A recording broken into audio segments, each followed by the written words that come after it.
I think no doubt the best part about playing for the Express and even coming in as a visiting team are the fans.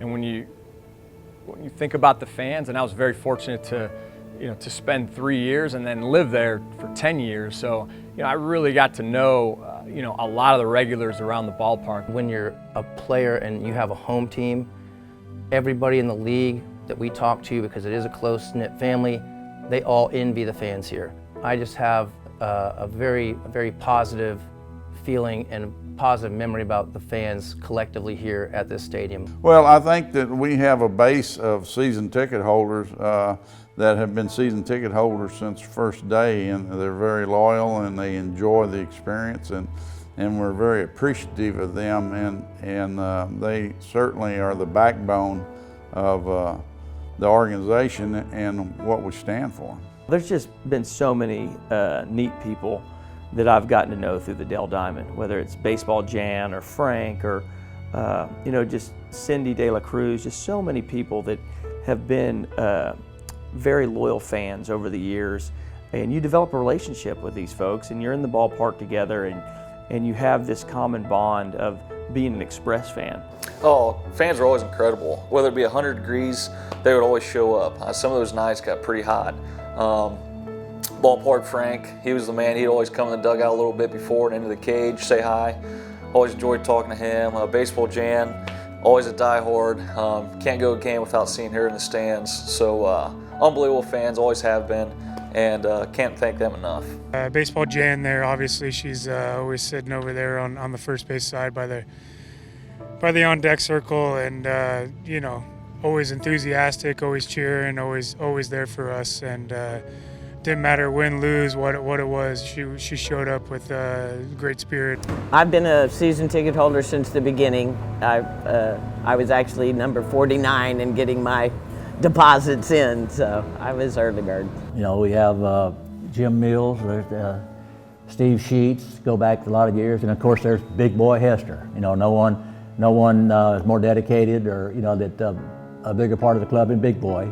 And story goes that he'll tell you up front that I don't know, we won say 350 games. Well, Big Boy won 350 and I lost the rest of them. He all the wins were Big Boy, and then he'd tell all the fans in the stands that he made out the lineup card. If we lose a ball game, well, no, I made out the lineup card and I should have listened to him. I'd say 20 years. Been here all the time, ever since it started. Well, let's see, I met Nolan 20 years ago when he was coming around. And of course, Reed and Reese have been real close friends of mine. Jay Miller, all of them. Of course, Jackie Moore, the manager, started it all and won the Texas League the first year in AA, I believe. And so set all kind of attendance records, It was just a great deal for Round Rock. Charlie Culpepper, Big Boy. And he used to come in, Big Boy come in, tried to make all the beer out of the refrigerator before the game even started. As long as the beer's cold.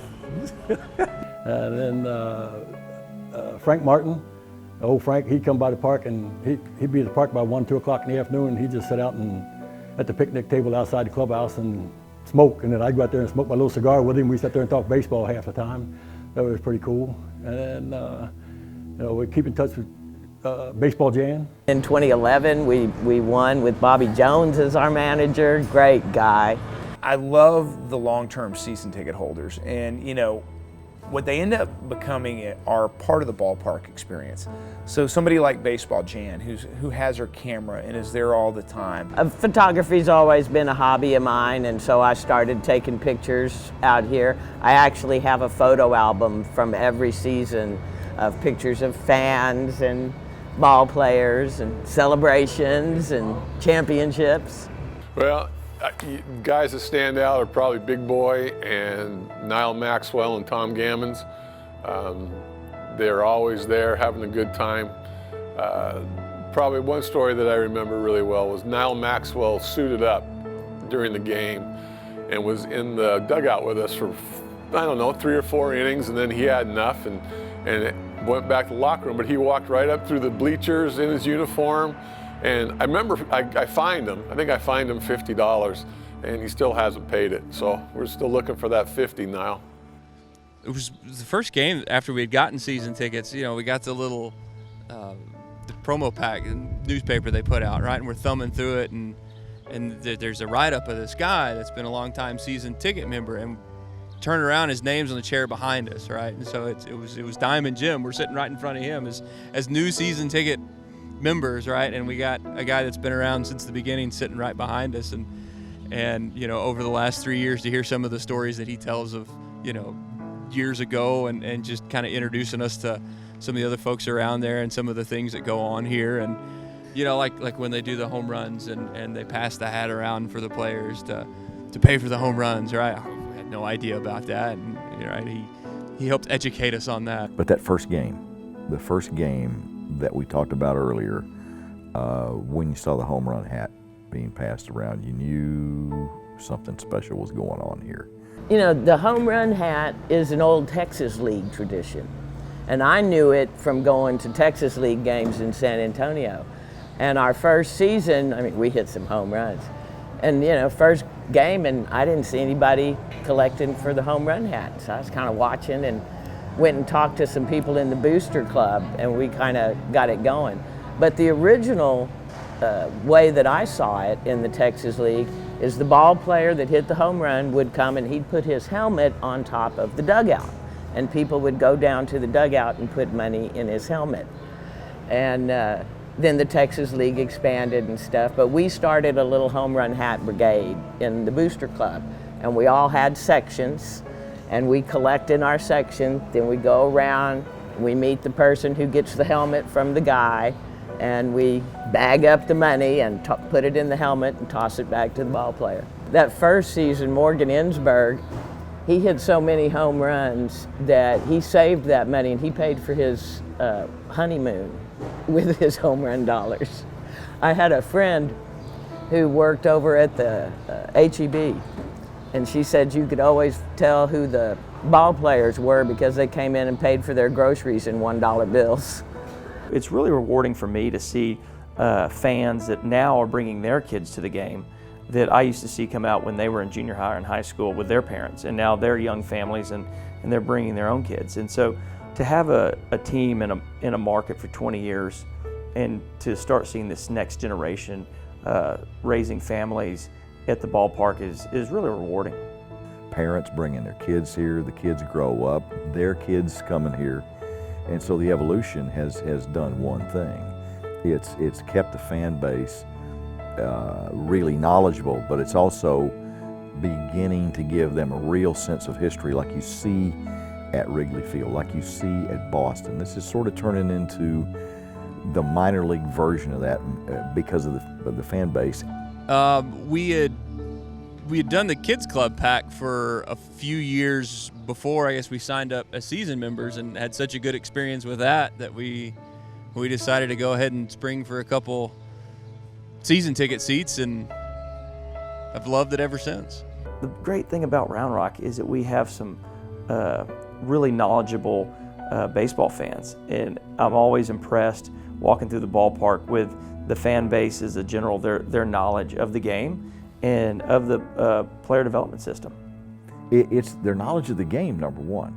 I'll guarantee you they'll only see Sacramento play 4 games over the course of the season. But they'll know, the real hardcore people will know every one of their players, where they've been, where they're going, and what kind of chance they have to get to the big leagues and what their history is. No offense, but you just don't see that in other venues. You know, you never know what's going to happen at a ball game. One of the fans back here, Vicky, sat back here. She wanted to learn how to keep score because I keep score at every game, and so I bought her a score book and told her anytime she wanted me to teach her to keep score, just bring the score book, come sit next to me, and we'll score a game. And so we were playing Nashville, and she decided that was the game she wanted. So she sat down there next to me.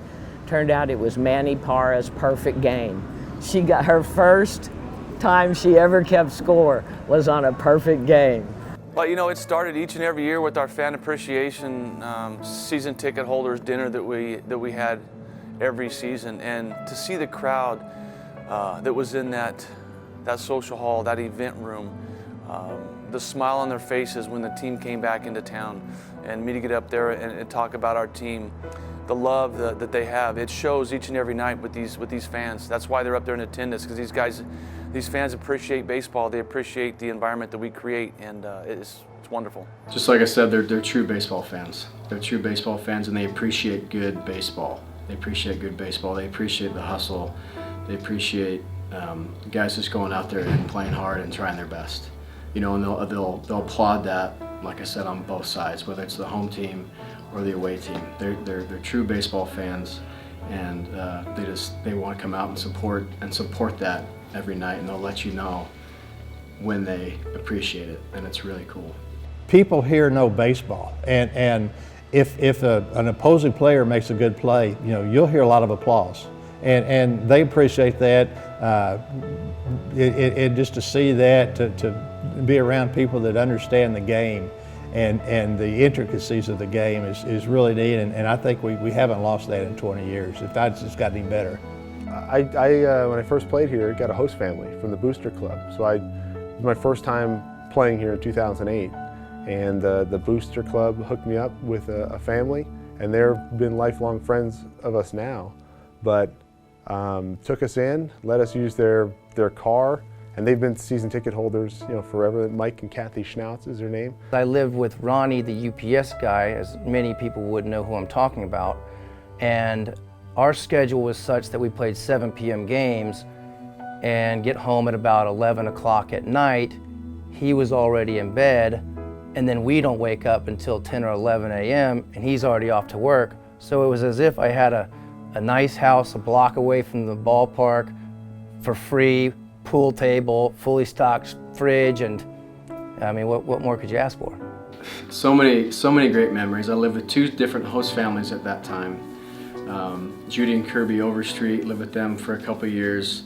They took, I think, 4 of us into their house at one point, and I don't know how they handled all that, but they embraced it. And Kirby'd have breakfast laid out every single morning, and Judy'd be driving us around and cooking dinner. And Dick and Betty Wilson were the next host family we lived with later on. And my last year there, when we had our first baby that year, they took us in with a brand new baby, gave us a room.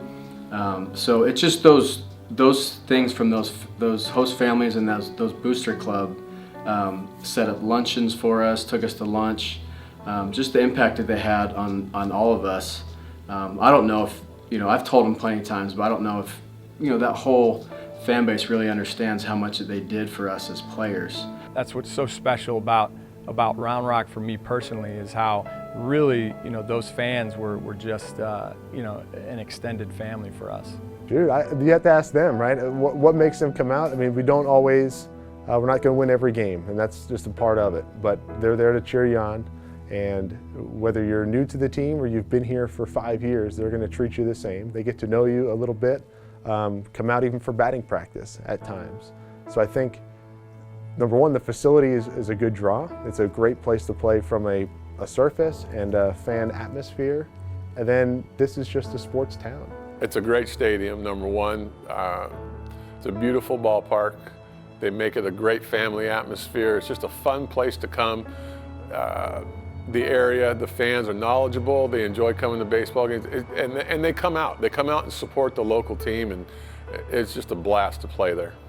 I will say this is my favorite place to play of all the minor league stops I've ever made, and playing 10 years in the minors, bouncing back from independent ball and going all over the place. This was my favorite place to play by far in the minor leagues. And it's a testament to not only the facility that they put together and the front office staff, but the people that show up. I mean, I think Round Rock leads the league in attendance almost every year, and whether, again, win, lose, or draw. So the fans are very instrumental in having this be a fun place to play, and it's a lot better when there's more people out there watching you, cheering you on, knowing your name and paying attention, knowing the game, your stats, all of this. So that's what makes it such a fun place, is the fans. One of my other favorite memories has to do with I guess all three of y'all. The first year, he decided to dress up as, for Halloween, he dressed up as Doug Bernier. And that was such a cool experience, and Doug loved that, and he thought it was really cool, and they had pictures together, and it was neat. So the next year, you were Brett Nicholas and Tyler Wagner and Will Middlebrooks. And that was kind of fun to have also. And I know Tyler took a copy of the picture and posted it to his Instagram page saying, "This is so cool, he's dressed up like me." The Tyler Wagner thing, right, to talk about how good at guys these are. After he did that, after he kind of found out who we were, and there was a game that we were here, he might even pitch that night. Yes. Wasn't that the deal? And we ended up connecting with him through Instagram or something, and he came out after the game, after everybody had gone home, after they had changed and he was ready to go home, came out and chatted with us for a little while, and it was just a really special kind of moment, kind of evening, and just that makes it all worthwhile, and it's fun to be a season member when things like that happen. Well, I guess my favorite was when we won the Texas League the night here, and got to celebrate a little bit in the clubhouse with Jackie Ward, Reed, Nolan, and all of them. That was one of the greatest things I remember of. So, of course, I got to know Mike Maddox, Bert Hooton, Spike Owens, Joe Sudarski. All those came to my World Series party. They were all great guys. We had some great coaches here at the time, so all good friends of mine. So, and it was nice to have the World Series party at my shop. One, it's hometown pride. Two, my daughter and son-in-law were the first couple to get engaged here Good Friday of 2000, and I've got 3 grandsons here in Round Rock now that enjoy baseball. I enjoy now. I'm in a grandfather. I enjoy coming to games with my grandchildren as much as it with anybody, or more than anybody, and so it's still that hometown feeling. Our late county commissioner Ron Morrison called Dell Diamond Round Rock's front porch, and I think it's still Round Rock's front porch today. We see people here that we haven't seen since the last baseball season, and get to visit with them and catch up on old times. So that's what it means to me. The fans have given my family everything we have. Back to the days of supporting my dad as a player with the Astros and the Rangers, supporting a young 26-year-old kid who wanted to come out and build a ballpark and own a baseball team.